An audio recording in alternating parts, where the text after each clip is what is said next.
Friends, welcome to our channel.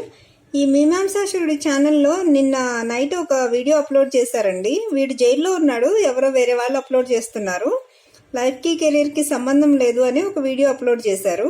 ఇది కొత్త video కాదండి, పాత వీడియో చూడండి. లైఫ్కి కెరీర్కి సంబంధం లేదు అని సేమ్ వీడియో 8 months ఎగో, అంటే exact July 27th last year July 27th రోజున అప్లోడ్ చేశారు. సేమ్ వీడియో మళ్ళీ ఇప్పుడు అప్లోడ్ చేశారు. కాకపోతే కొంచెం డిఫరెన్స్ ఏంటంటే ఈ వీడియో 10 minutes ఉంది, ఆ వీడియో 8 minutes ఉంది. ఎందుకంటే ఈ ఓల్డ్ వీడియోకి వాడు బయట ఉన్నప్పుడు చేసింది కాబట్టి వాడు రీబూట్ అని ఒక ప్రోగ్రామ్ ఉంటుంది. దీనికి ముందు ఒక అనౌన్స్మెంట్ అని చెప్తాడు కదా ప్రతి వీడియోకి. సో ఆ అనౌన్స్మెంట్ ఉందన్నమాట 2 minutes. అందుకని ఇప్పుడు ఆ 2 minutes అనౌన్స్మెంట్ తీసేసి 8 minutes వీడియోగా నిన్న నైట్ మళ్ళీ అప్లోడ్ చేశారు. నేను రీసెంట్గా ముంబైలో ఫ్లాట్ అమ్మిన 21 crores. అంటే అది ఎప్పుడో February 1st వీక్లో అయిన డీలు. నేను ఈ పరిస్థితులు ఉండడం వల్ల డిలే అయిపోయింది. మొన్న డీల్ క్లోజ్ అయిపోయింది. 21 crores ఒక ఫ్లాట్ అమ్మిన. ఆ ఓనరు ఇంతకుముందు ఎల్ఎన్టీ సిరియన్ కౌంటీలో ఫ్లాట్లు తీసుకున్నాడు, మలేషియన్ టౌన్షిప్లో ఫ్లాట్లు తీసుకున్నాడు, జేబేరి ఆరెంజ్ కౌంటీలో ఫ్లాట్ తీసుకున్నాడు. నాకు పాత క్లయింట్, నాకు ఫ్రెండ్. ఎవరైతే ఫిబ్రవరిలో క్లోజ్ చేశారో అతను రెడీగా ఉన్నాడు. అతనే యాక్చువల్గా ఆ ఫ్లాట్లో టెనెంట్. డీల్ క్లోజ్ చేసాం. క్లోజ్ చేసిన తర్వాత ఆ కొన్న అతను బ్యాంక్ లోన్ తీసుకున్నాడు. ఇతను బ్యాంక్ లోన్ క్లోజ్ చేయాలి. ఈ బ్యాంక్ లోన్ క్లోజ్ చేయడం కోసం అక్కడ వీడు ముంబైలో 21 crores ఫ్లాట్ ఒకటి సేల్ చేశాను అని చెప్తున్నాడు కదా ఫ్రెండ్స్ రీసెంట్గా. అంటే ఇది లాస్ట్ ఇయర్ జూలైలో అన్నమాట వీడు చెప్తున్న సంగతి.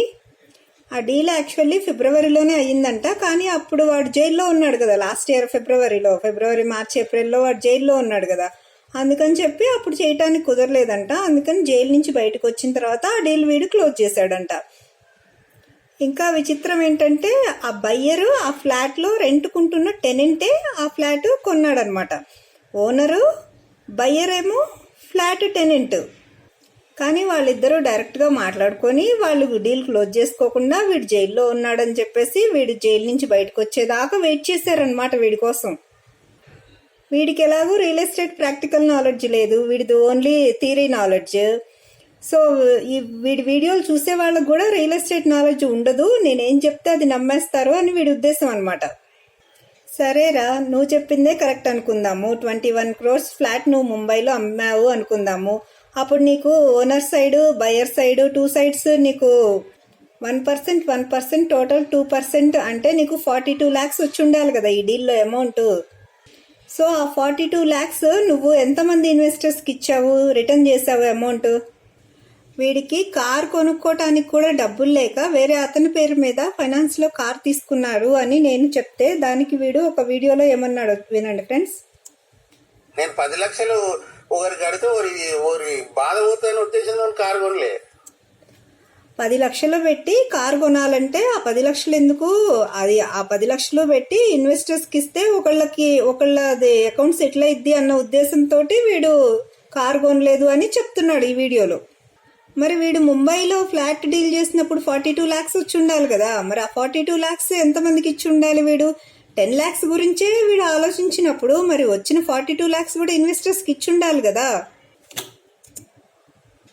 అందుకే మళ్ళీ రియల్ ఎస్టేట్ 2.0, మీమాంసా 2.0 ఇంకో 5 సంవత్సరాలు మీమాంసా పోస్ట్పోన్ చేసుకుంటా, లేకుంటే కూలగొట్టేస్తా, లేకపోతే ఓన్కన్నా ఇచ్చేస్తా, లేకపోతే అమ్మేస్తా, లేకపోతే ఏమైనా చేసేస్తా. మళ్ళీ రియల్ ఎస్టేట్కి వచ్చి 5 సంవత్సరాలు నేను ఏందో ప్రూవ్ చేసుకుంటా. విన్నారు కదా ఫ్రెండ్స్, వీడు 3 weeks ఎగో చేసిన వీడియోలో ఇలా చెప్తున్నాడు రియల్ ఎస్టేట్ 2.0 అంట. అంటే ఇంతకుముందు అసలు వీడు రియల్ ఎస్టేట్ చేశాడని ఎవరన్నా నమ్ముతారా ఫ్రెండ్స్? వీడికి రియల్ ఎస్టేట్లో 18 years ఎక్స్పీరియన్స్ ఉందని చెప్తాడు. నిజంగా ఎవడన్నా 18 years ఎక్స్పీరియన్స్ ఉన్నవాడు ఇలాగ రియల్ ఎస్టేట్ 2.0 ఇట్లా చెప్పుకుంటాడా ఫ్రెండ్స్? వీడి బతుక్కి వీడు రియల్ ఎస్టేట్లో ఒక్క డీల్ కూడా చేయలేదు. వీడు చేసిందల్లా యూట్యూబ్లో వీడియోలు చేయటం, స్టోరీస్ క్రియేట్ చేయటం, స్కాములు చేయటం, ఇదొక్కటే ఫ్రెండ్స్ వీడు చేసింది. Thank you all.